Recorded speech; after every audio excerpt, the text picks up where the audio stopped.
Bismillahirrahmanirrahim. Alhamdulillahilladzi arsala rasulahu bil huda wa dinil haqq liyudhhirahu 'ala dini kulli wa kafa billahi shahida. Wa asyhadu an la ilaha illallah wahdahu la syarika lah iqraran bihi wa tauhidan.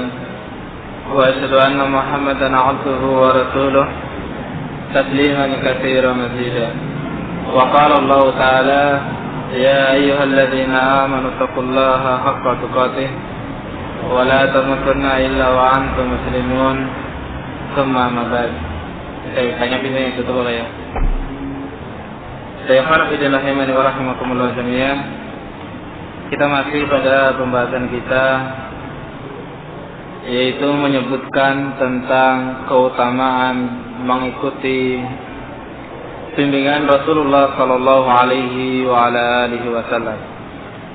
Yang terakhir kita sebutkan adalah bahwa ketika kita berpegang teguh dengan sunnah-sunnah Rasul alaihi salatu wasallam, maka kita akan terjaga dari perselisihan yang tercela, perselisihan yang akan menjauhkan seseorang dari agama. Kemudian permasalahan yang akan kita baca pada hari ini adalah keutamaan selanjutnya adalah ketika seorang berpegang teguh dengan sunnah Rasulullah SAW, maka dia akan selamat dari kelompok-kelompok yang pengikutnya diancam oleh Allah Subhanahu wa Ta'ala dengan neraka Jahannam. Tidak akan terjadi kelompok kecuali terjadi sebelumnya al-ikhtilaf, perselisihan. Rasulullah SAW pernah menyatakan dalam hadisnya yang diriwayatkan oleh para ulama dari sahabat-sahabat yang berbeda, yang maknanya sama. Di antara hadis yang akan kita bawakan adalah hadisnya Anas bin Malik radhiyallahu taala anhu yang dikeluarkan oleh Al-Imam Ibnu Majah rahimahullah ta'ala. Kata Anas bin Malik radhiyallahu ta'ala anhu, qala Rasulullah sallallahu alaihi wa ala alihi wasallam. Kata Rasulullah, kata Anas bin Malik, Rasulullah sallallahu alaihi wasallam pernah menyatakan, inna bani Israil iftaraqat ala 71 firqah. Sesungguhnya Bani Israel terpecah menjadi 71 golongan. Wa inna ummati, dan sesungguhnya umatku tataftariqu ala 72 firqah. Ia akan terpecah menjadi 72 golongan. Kulluha finnar. Golongan-golongan ini pengikutnya semuanya berada di dalam neraka Jahannam. Illa wahidah, kecuali satu saja.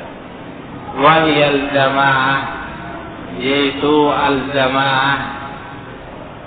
Di dalam hadis yang lain, beliau ditanyakan tentang apa itu jamaah. Man hiya ya Rasulullah? Qala ma ana alaihi wa ashabi. Yang namanya jamaah itu adalah apa yang saya berada di atasnya, apa yang saya dan para sahabat-sahabatku berada di atasnya. Ini agama Islam ini, ataupun di dalam agama Islam ini akan ada 72 kelompok. Sebagian ataupun dalam hadis yang lain disebutkan 73 kelompok yang akan masuk ke dalam surganya Allah Subhanahu wa Ta'ala cuma satu. Mereka itu adalah orang-orang yang mau berpegang teguh dengan sunnah ataupun bimbingannya Rasulullah sallallahu alaihi wa ala alihi wasallam. Oleh karena itu, ketika kita ingin masuk dalam surganya Allah Subhanahu wa Ta'ala, maka perhatikanlah hadis ini. Kita harus berpegang teguh dengan bimbingan Rasulullah sallallahu alaihi wa ala alihi wasallam. Kalau seandainya kita sudah keluar dari jalur sunnah, apa yang kita lakukan, apa yang kita amalkan sudah keluar dari jalur sunnah, maka kita pun akan keluar dari barisan yang disebutkan oleh Rasulullah SAW, yaitu al-jamaah. Namun kalau seandainya kita dalam melakukan amalan-amalan selalu berpegang teguh dengan bimbingan Rasulullah SAW, maka pasti kita akan apa? Selalu bersama dengan al-jamaah. Baik. Hadis ini menunjukkan bahwa apapun yang kita lakukan dari ibadah, dari amalan-amalan, maka harus sesuai dengan bimbingan Rasulullah Sallallahu Alaihi Wasallam. Kaum muslimin itu jumlahnya sangat banyak. Namun dengan banyaknya jumlah ini, syariatnya tetap satu. Nabi mereka juga tetap satu. Syariatnya satu, Nabi mereka juga satu. Dengan demikian, yang seharusnya adalah mereka ataupun apa yang dilakukan oleh kaum muslimin itu juga satu. Tapi kalau kita lihat maka apa? Sangat beragam. Sangat banyak perbedaannya. Antara ini dan itu memiliki perbedaan-perbedaan. Dan yang membedakan adalah apa yang membedakan? Bagaimana cara mereka mengikuti bimbingan Rasul Sallallahu Alaihi Wasallam. Kita sekarang berbicara sholat saja. Dalam ibadah sholat ini caranya kan semua satu. Kaifiyah tata cara yang diajarkan oleh Rasulullah SAW itu berapa? Satu. Tapi nyatanya kita lihat amalan kaum muslimin beragam, berbeda-beda. Kita tidak mencari siapa yang salah, lalu kita koreksi diri kita. Kita mengoreksi, sudahkah apa yang kita lakukan ini sesuai dengan bimbingan Rasulullah SAW? Kalau sholat yang kita lakukan tidak sesuai dengan bimbingan Rasulullah SAW, berarti kita termasuk dari 71 golongan. Kalau kita atau amalan kita sudah sesuai dengan bimbingan Rasulullah SAW, berarti kita masuk dalam kalimat al-jamaah, orang yang selalu mengamalkan bimbingan Rasul Sallallahu Alaihi Wasallam. Satu, salat, puasa juga apa? Demikian. Zakat juga apa? Demikian. Haji juga apa? Demikian. Dan yang lebih umum daripada itu, segala macam ibadah semua harus dibangun di atas apa?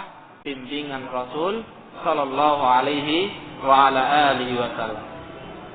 Siapa saja yang tidak mau berpegang teguh dengan bimbingan Rasulullah SAW, maka pasti dia akan masuk kepada 71 golongan ini. Yang akhir dari hidup dia, yang akhir dari perjalanan dia adalah ilan nar, ke dalam neraka jahanam. Waliyadzubillah. Segala macam ibadah harus dengan bimbingan Rasulullah SAW. Sampai-sampai Umar bin Khattab radhiyallahu taala anhu mengatakan dengan sebuah kalimat yang sangat masyhur, yang sangat terkenal. Ketika beliau menunaikan haji dan beliau hendak mencium Hajar Aswad, beliau menyatakan dengan sebuah kalimat, wallahi, demi Allah, inni la'alamu annaki hajar. Saya tahu umpah itu hanya sebatas batu. La tadur wa la tanfa, tidak memudaratkan dan juga tidak akan mendatangkan manfaat. Laula a'lamu anna Rasulullah sallallahu alaihi wa ala alihi wasallam qabalah ma qabaltu. Kalau seandainya saya tidak tahu Rasulullah sallallahu alaihi wasallam, kalau seandainya saya tidak pernah tahu Rasulullah sallallahu alaihi wasallam menciummu, sungguh saya tidak akan menciummu. Apa artinya? Dalam masalah mencium Hajar Aswad saja, itu adalah apa? Harus sesuai dengan bimbingan siapa? Nabi Muhammad SAW. Tentunya hal yang lebih besar daripada itu apa? Lebih ditekankan dan lebih diwajibkan. Segala macam ibadah yang akan kita lakukan harus sesuai dengan bimbingan Rasul SAW. Yang sedang kita laksanakan ini, dakwah kita juga demikian. Semuanya apa yang akan kita lakukan harus sesuai dengan bimbingan Rasul SAW. Kalau seandainya apa yang kita lakukan dari dakwah ini tidak sesuai dengan bimbingan Rasul SAW, maka pasti kita akan terjatuh dalam permasalahan yang bulan lalu kita baca, yaitu al-ikhtilaf, perselisihan. Kalau kita sudah masuk dalam masalah perselisihan ini, maka katanya cuma dua, benar atau salah? Benar atau salah? Satu mengatakan benar, satu mengatakan apa salah? Kalau sudah seperti ini, akan tumbuh apa yang namanya firqah, sebuah kelompok. Kalau sudah tumbuh yang namanya firqah, maka tinggal satu langkah lagi, ilan nar wa ilan jannah, ke surga atau kemana? Ke neraka. Ujungnya seperti itu. Kenapa begitu banyak firqah di dalam tubuh kaum muslimin? Karena seperti ini permasalahannya. Perbedaan-perbedaan pendapat, ikhtilaf yang menjauhkan seorang muslim dari agama Allah Subhanahu wa taala. Oleh karena itu kaum muslimin rahimani wa rahimakumullah jami'an, kita tidak mengoreksi saudara-saudara kita, tetapi kita harus mengoreksi diri-diri kita. Sudahkah apa yang kita lakukan ini sesuai dengan bimbingan Rasulullah SAW ataukah belum? Kalau seandainya kita merasa belum, maka perbaikilah. Kalau seandainya sudah, maka pertahankan dan sampaikan permasalahan tersebut kepada saudara-saudara kita. Ini yang harus kita lakukan. Kita harus betul-betul mengingat bahwa kita ini beragama satu, agama Islam. Bernabi satu, Nabi Muhammad SAW. Berkitab satu, yaitu Al-Quran. Bersyariat satu, yaitu apa yang diperintahkan oleh Allah Subhanahu wa taala dan apa yang dibawa oleh Nabi Muhammad SAW. Karena porosnya adalah satu, maka mau tidak mau kita harus bersatu di atas permasalahan tersebut. Tidak boleh kita lari, melenceng dari permasalahan ini. Kalau kita sampai lari dari permasalahan ini, maka kita pun akhir dari jalan kita adalah ilan nar, masuk ke dalam neraka jahanam, waliyadzubillah. Pernah kita bawakan apa yang dikatakan oleh Imam Malik rahimahullah taala. Kata beliau, as-sunnatu kasafinatin nuh. Bimbingan Rasulullah SAW itu bagaikan kapalnya Nabi Nuh SAW. Tentunya tidak samar bagi kita, ataupun setiap kita pasti mengetahui cerita dari ceritanya Nabi Nuh alaihissalam. Allah Subhanahu wa taala mengazab kaumnya yang tidak mau beriman kepada Nabi Nuh dengan ditenggelamkan. Bahkan seluruh daratan ketika itu ditenggelamkan oleh Allah Subhanahu wa taala. Bahkan gunung-gunung yang paling tinggi pun akan tenggelam ataupun tenggelam oleh banjir yang Allah Subhanahu wa taala datangkan. Yang selamat ketika itu hanyalah orang-orang yang ikut serta bersama Nabi Nuh alaihi salatu wasallam naik ke kapal. Al-Imam Malik rahimahullah taala mengibaratkan sunnah bagaikan kapal. Barang siapa yang tidak mau berpegang teguh dengan sunnahnya Rasulullah alaihi salatu wasallam, maka dia pun akan terbawa oleh banjir tadi. Barang siapa yang tidak mau ikut bersama Nabi Nuh alaihi salatu wasallam naik kapal, maka dia pun akan tenggelam oleh banjir tadi. Nah, oleh karena itu, setiap kita harus berpegang teguh dengan sunnah Rasulullah alaihi salatu wasallam. Kalau seandainya tidak, maka kita pun akan tenggelam oleh banjir-banjir tadi. Cuman banjir yang ada sekarang ini bukan banjir air. Banjir apa?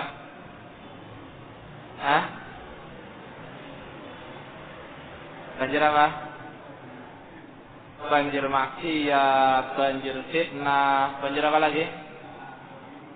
Kezaliman. Ini yang ada. Banjir sekarang tuh itu. Kecuali kalau banjir di Jakarta sekarang ya. Kalau banjir yang ada untuk kaum muslimin itu ini. Kalau orang tidak mau berpegang teguh dengan sunnah Rasulullah SAW, maka dia akan terbawa arus fitnah. Kalau orang tidak mau berpegang teguh dengan sunnah Rasulullah SAW, maka dia akan terbawa oleh arus maksiat. Kalau seorang tidak mau berpegang teguh dengan sunnah Rasulullah SAW, maka dia akan terbawa oleh arus syirik. Dan seterusnya.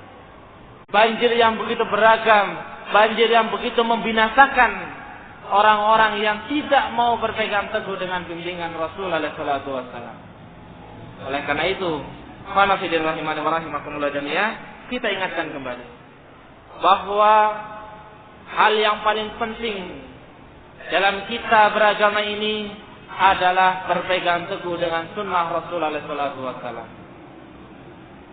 Ini yang paling penting. Lebih baik kita mengamalkan satu ibadah, namun ibadah tersebut terus-menerus kita kerjakan sesuai dengan bimbingan Rasulullah SAW, daripada kita mengerjakan ibadah yang begitu banyak jumlahnya, begitu banyak pengorbanannya, namun tidak sesuai dengan bimbingan Rasulullah SAW. Satu saja yang kecil ini akan ditimbang oleh Allah Subhanahu wa taala menjadi timbang atau menjadi amalan yang sangat besar. Akan tapi yang banyak ini Allah Subhanahu wa taala akan jadikan bagaikan debu yang berterbangan. Tidak ada nilainya sama sekali di Allah Subhanahu wa taala. Kenapa tidak ada nilainya? Karena apa yang dia lakukan tidak sesuai dengan bimbingan Rasulullah sallallahu alaihi wasallam. Man amila amalan laisa alaihi amruna. Barang siapa yang mengerjakan sebuah amalan. Amalan di sini dalam bahasa Arab dengan menggunakan kata nakirah, yaitu umum. Amalan apapun yang dinisbahkan kepada agama, yang disandarkan kepada agama, amalan tersebut tidak pernah diajarkan oleh Rasulullah SAW, ataupun amalan tersebut diajarkan oleh Rasul, tetapi dia ketika mengerjakannya tidak sesuai dengan bimbingan Rasulullah SAW, bahwa amalan tersebut adalah tertolak. Masih enak kalau tertolak. Masih apa? Enak. Kalau sebatas tertolak itu masih enak. Kata Rasulullah SAW mengatakan apa? Kullu bid'atin dhalalah wa kullu dhalalatin finnar. Segala sesuatu yang tidak sesuai dengan bimbingan Rasulullah SAW itu adalah sesat. Dan seluruh kesesatan, semua kesesatan tempatnya di mana? Di dalam neraka Jahannam. Apa artinya? Sudah enggak diterima, dia apa? Diazab. Kalau kita bekerja kepada seseorang, sudah menghabiskan waktu 1 minggu, kemudian kita nggak dibayar, apa perasaan kita? Hah? Mangkal kan? Ini sudah nggak dibayar, didenda lagi. Gimana rasanya? Terlipat kan? Nah, begitu pula orang seperti ini. Orang yang mengerjakan amalan, sudah dia betul-betul serius mengerjakan amalan tersebut, namun ternyata satu terlewat oleh dia, tidak sesuai dengan bimbingan Rasulullah SAW. Maka keseriusan dia, kesungguh-sungguhan dia dan pengorbanan dia selama dia beramal tidak ada nilainya di Allah Subhanahu wa taala. Bahkan dia pun akan diazab oleh Rabb-Nya Jalla wa Ala. Oleh karena itu, ikhwan fillah rahimakumullah jami'ah, luzumus sunnah, berpegang teguh dengan sunnah Rasulullah SAW, berpegang teguh dengan bimbingan Nabi kita Muhammad SAW adalah salah satu bentuk keselamatan, salah satu cara untuk menyelamatkan diri dari al-firqah, dari kelompok yang pengikutnya akan dilemparkan ke dalam neraka Jahannam. Kalau kita mau menghitung, sudah berapa firqah yang ada dalam kaum muslimin? Sudah berapa? Dalam negeri kita saja sudah apa? Sangat banyak. Disebutkan oleh para ulama, ketika keadaannya demikian, bahwa yang ada ini semuanya di bawah pada kata 71 golongan. Apa artinya? Mungkin ada 5 kelompok yang sumbernya satu, mungkin ada 10 kelompok yang sumbernya satu, sehingga semua kembalinya kepada apa? 71 golongan. Kita masuk yang mana ini? Yang 71 atau yang jamaah? Kita baru bisa berharap dan berdoa kepada Allah Subhanahu wa taala, mudah-mudahan apa yang kita lakukan ini adalah apa? Termasuk dari apa yang dikatakan oleh Rasulullah sallallahu alaihi wasallam, yaitu jamaah. Ana wa ana alaihi wa ashabi, saya dan para sahabat-sahabatku yang berada di atasnya. Alhamdulillah kita berusaha terus mengerjakan perkara-perkara ini dan kita terus berpedoman dengan permasalahan-permasalahan ini. Dan kita terus diperintah untuk menambah semangat kita. Apa semangat kita? Kalau kita mendengar itu adalah qala Allah wa qala Rasul, jangan sungkan-sungkan untuk apa? Menerimanya. Kalau kita sudah mendengar qala Allah wa qala Rasul, jangan malas-malas untuk apa? Mengerjakannya. Ini sifat yang harus dimiliki oleh seorang muslim. Kaum muslimin rahimani wa rahimakumullah jami'an. Di zaman ini dikatakan oleh Syekh Ibnu Utsaimin rahimahullah taala bahwa kaum musuh-musuh Allah Subhanahu wa taala, dari musyrikinnya, dari Yahudnya, dari kaum Nasraninya, mereka betul-betul berusaha membikin kaum muslimin ragu dalam ataupun ragu pada agama mereka. Kata tokoh-tokoh mereka yang disebutkan oleh Syekh Utsaimin rahimahullah taala yang maknanya, kalian tidak perlu membikin kaum muslimin itu murtad keluar dari agamanya, tidak perlu. Kalian tidak perlu membikin kaum muslimin masuk ke dalam agama Nasrani ataupun masuk ke dalam agama Yahudi, karena kaum muslimin memandang bahwa Nasrani dan Yahudi adalah agama yang sesat. Cukup kalian membikin mereka ragu pada agama kalian, pada agama mereka, maka itu sudah cukup. Maka itu sudah apa tuh? Cukup. Nah ini pedoman mereka sekarang untuk memurtadkan kaum muslimin berat. Proyek-proyek pemurtadan ini apa?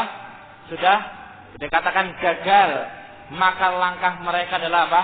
Membikin kaum muslimin ragu pada agama mereka. Ini ikhwan fillah rahimakumullah jami'an. Di antara proyek mereka adalah menghilangkan jati diri seorang muslim, bahwa dia adalah seorang muslim. Ini. Bahkan penyakit ini juga sudah menimpa kepada kita semua. Rasulullah SAW pada hadis yang kita bacakan di khutbah, la tarkabanna sunnana man kana qablakum, sungguh kalian akan mengikuti jejaknya kaum Nasrani dan kaum Yahud, umat-umat sebelum kalian, kaum Nasrani dan kaum Yahudi. Mereka memiliki proyek yang begitu besar, menjauhkan kaum muslimin dari agama mereka, walaupun mereka masih bernamakan dan beragama Islam. Namun akhlak dan perilaku mereka bukanlah akhlak dan perilaku seorang muslim. Kalau kita lihat dan kita timbang diri kita nggak usah orang lain, diri kita, sudah berapa persenkah akhlak kita sesuai dengan akhlak Islam ini? Ada 50%? Ada yang berani mengatakan akhlakku sudah sampai pada 50% akhlak seorang muslim. Ada yang berani mengatakan? Kayaknya belum. Kayaknya adalah apa? Perkara belum. Bukti real, bukti nyata bahwa ada akhlak kita belum. Kita lihat nih.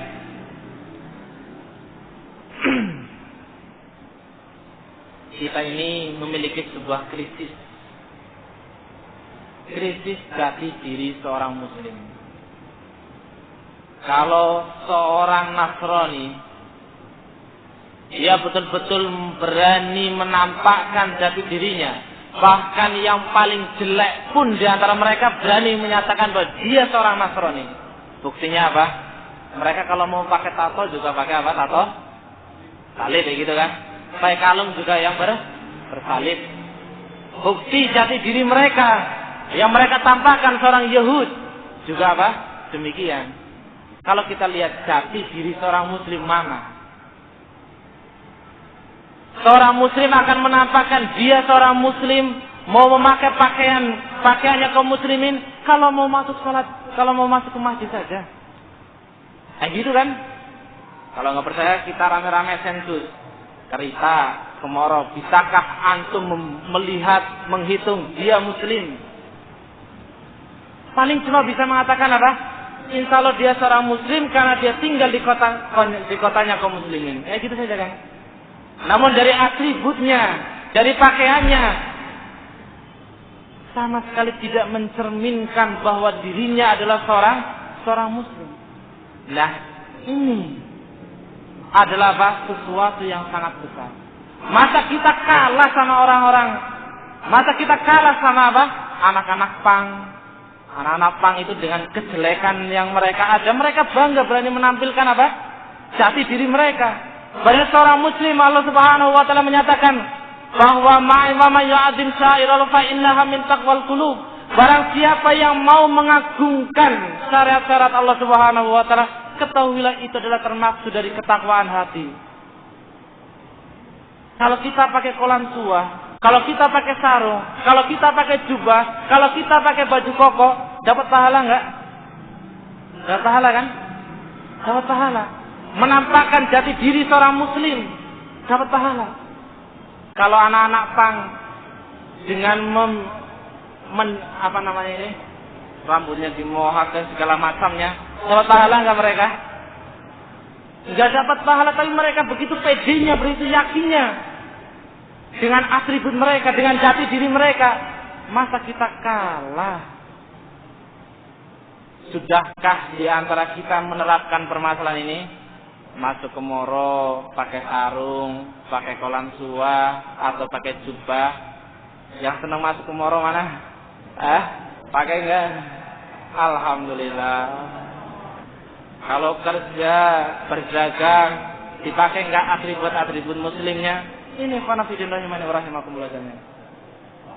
Benar-benar apa? Diterapkan. Ini adalah salah satu bentuk dari apa? Berpegang teguh dengan sunnah Rasulullah sallallahu alaihi wa ala alihi wasallam.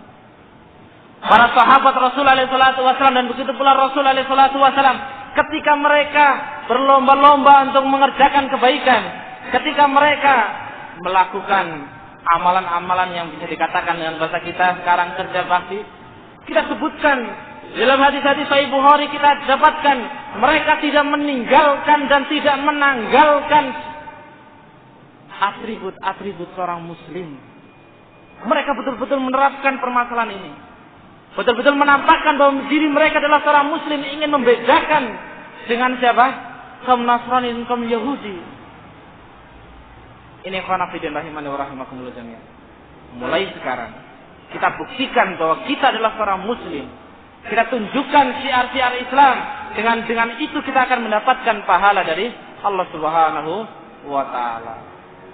Jangan kalau pakai kolan tua, jangan pakai kalau pakai jubah atau pakai sarung ataupun pakai baju koko kalau masuk ke masjid ataupun kalau mau taklim. Selain dari itu apa? Kita pun diperintah untuk apa?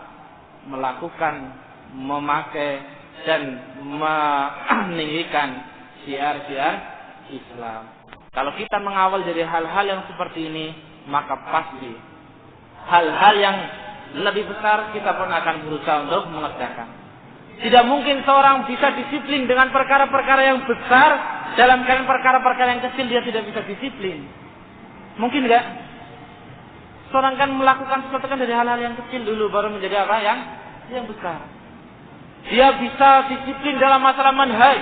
Dia bisa disiplin dalam masalah akidah. Dia bisa disiplin dalam masalah ibadah. Ternyata dia tidak bisa disiplin dalam masalah akhlak. Enggak mungkin.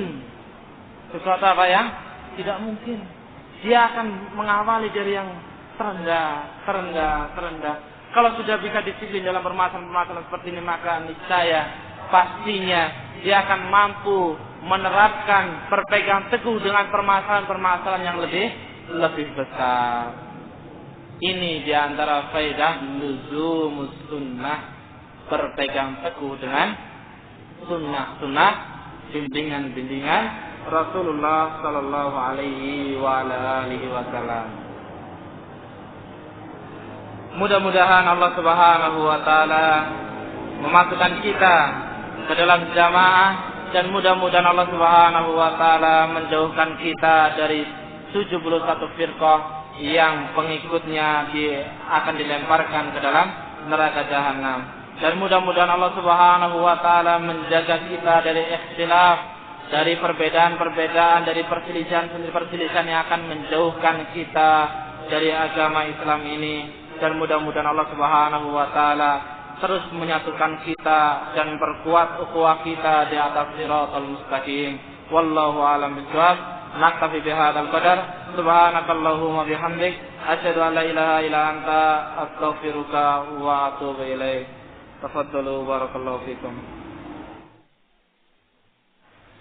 Alhamdulillah, baru saja kita bersama secara langsung dari Masjid Al-Faruq Purwokerto kajian bersama Ustaz Ahmad Afandi, dan semoga kajian ini bermanfaat bagi kita semuanya. Kaum muslimin serta pendengar yang dirahmati Allah, sebelum acara kami lanjutkan, kami informasikan untuk kesempatan besok hari Sabtu, insyaallah di Masjid Aisyah Talok Bumiayu akan adakan kajian bersama Ustaz Muhammad Afifuddin. Waktunya berpukul 10 pagi sampai dengan selesai, dan kajiannya terbuka untuk umum baik pria maupun wanita. Kemudian untuk kesempatan hari Ahad tanggal 3 Februari tahun 2013, insyaallah di Masjid Agung Nur Sulaiman Banyumas ada kajian bersama Ustaz Muhammad Afifuddin dengan tema wasiat Rasulullah SAW. Kajiannya terbuka untuk umum baik pria maupun wanita. Insyaallah dimulai berpukul 10 pagi atau pukul 9:30 sampai dengan selesai. Terbuka untuk umum baik pria maupun wanita dan diselenggarakan oleh Pondok Pesantren Al-Faruq Purwokerto. Jadi silakan bagi kaum muslimin dan kaum muslimah untuk kesempatan hari Ahad, jangan lupa, jangan lewatkan, silakan hadiri kajiannya selagi di Masjid Agung Nur Sulaiman Banyumas. Kajian bersama Ustaz Muhammad Afifuddin dengan tema wasiat Rasulullah SAW. Kajian ini terbuka untuk umum dan diselenggarakan oleh Pondok Pesantren Al-Faruq Purwokerto. Demikian informasi yang kami sampaikan, dan sekarang untuk acara selanjutnya kita akan simak bersama lantunan ayat suci Al-Quran dengan membawakan surat An-Nahl. Assalamualaikum warahmatullahi wabarakatuh.